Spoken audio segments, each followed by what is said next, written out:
स्वामी विवेकानंद के अनमोल विचार जो आपकी ज़िंदगी बदल दे। उठो और जागो और तब तक रुको नहीं जब तक कि तुम अपना लक्ष्य प्राप्त नहीं कर लेते। जितना बड़ा संघर्ष होगा, जीत उतनी ही शानदार होगी। एक समय में एक काम करो और ऐसा करते समय अपनी पूरी आत्मा उसमें डाल दो और बाकी सब कुछ भूल जाओ। पढ़ने के लिए ज़रूरी है एकाग्रता, एकाग्रता के लिए ज़रूरी है ध्यान। ध्यान से ही हम इंद्रियों पर संयम रखकर एकाग्रता प्राप्त कर सकते हैं। जब तक जीना तब तक सीखना। अनुभव ही जगत में सर्वश्रेष्ठ शिक्षक है। हम वो हैं जो हमें हमारी सोच ने बनाया है। इसलिए इस बात का ध्यान रखिए कि आप क्या सोचते हैं। जो तुम सोचते हो वो हो जाओगे। यदि तुम खुद को कमज़ोर सोचते हो तुम कमज़ोर हो जाओगे। अगर खुद को ताकतवर सोचते हो तुम ताकतवर हो जाओगे। एक विचार लो, उस विचार को अपना जीवन बना लो।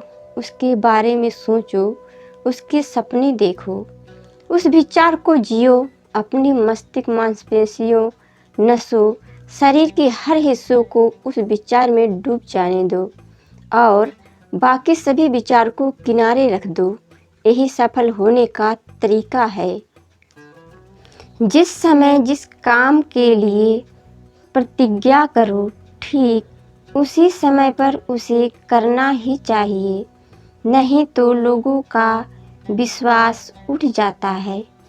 ब्रह्मांड की सारी शक्तियाँ पहले से हमारी है, वो हम ही हैं।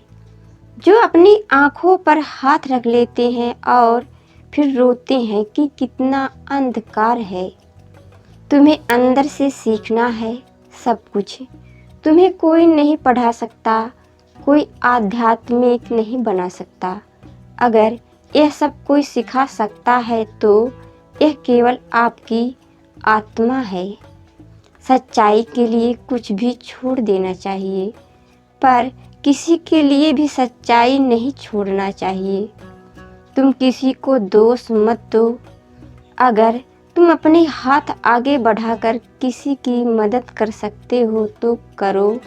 अगर नहीं कर सकते हो तो अपने हाथ बांधकर खड़े रहो। कभी भी यह मत सोचो कि तुम्हारे लिए, तुम्हारी आत्मा के लिए कुछ भी नामुमकिन है। अगर कोई पाप है तो वो सिर्फ और सिर्फ अपने आप को या दूसरों को कमज़ोर मानना है।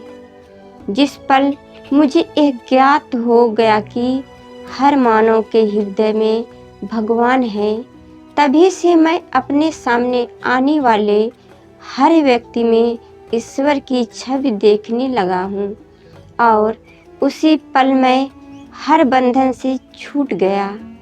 ईसा मसीह की तरह सोचो और तुम ईसा बन जाओगे। बुद्ध की तरह सोचो और तुम बुद्ध बन जाओगे। जिंदगी बस महसूस होने का नाम है।